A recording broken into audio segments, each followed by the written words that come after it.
Our Global Finance Trends Survey has certainly provided insight on how tough and challenging the year 2020 has been on finance functions, CFOs, and finance directors in general. From a board perspective, I think one of the big takeaways is that finance organizations with advanced digital operating capabilities enabling a strong remote working model have proven to be more likely to sustain their operations in the control environment during the pandemic itself, and therefore are best positioned to function and continue their operations during the next pandemic or a disruption of similar magnitude. I think it's sobering that the pandemic has affected so many people in so many different ways. And it raises a lot of questions about, okay, how do we sustain the finance function's resiliency going forward? So, for example, how effective and efficient was the financial reporting process when our employees worked remotely? And what can we learn about our people and processes? What did we learn? And how are we improving our resiliency going forward? That's a question every audit committee should be discussing with CFOs.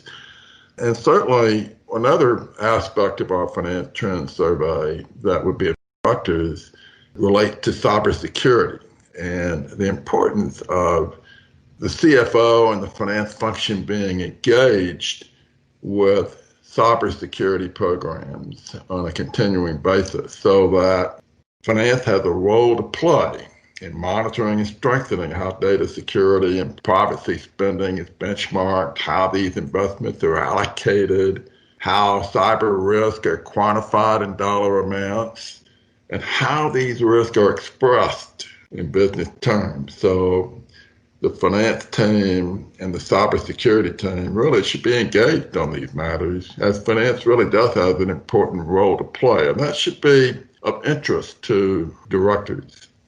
Another point that comes out of our survey is how pervasive the CFO's reach is, because the network of internal customers whose ranks continue to swell, they are expecting more and more dynamic financial analysis and insights.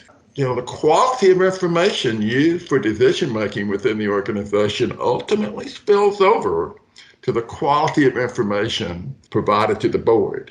And so directors should be focused on that and how the CFO is measuring up to the opportunity to improve information for decision-making.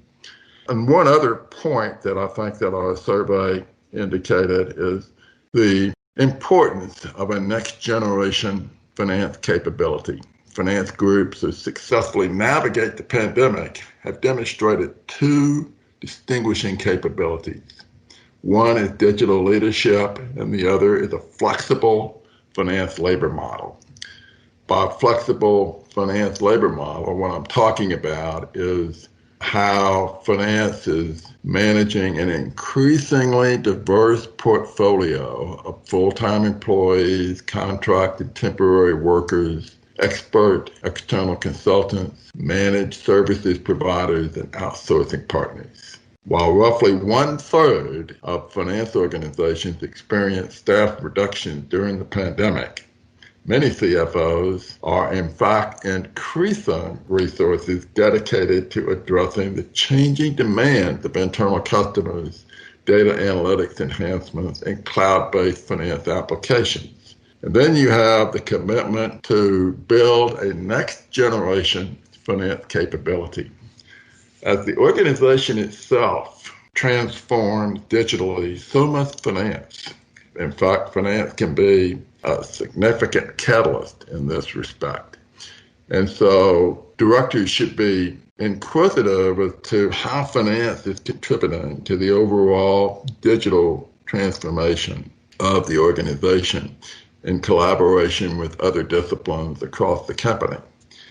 And I think this is an opportunity for directors as they focus on the next generation capability of finance's commitment and support of the company's cybersecurity programs, finance's resiliency in dealing with shocks in the future, and then finance's focus on internal customers, this represents a significant and important conversation for directors to have with finance leaders.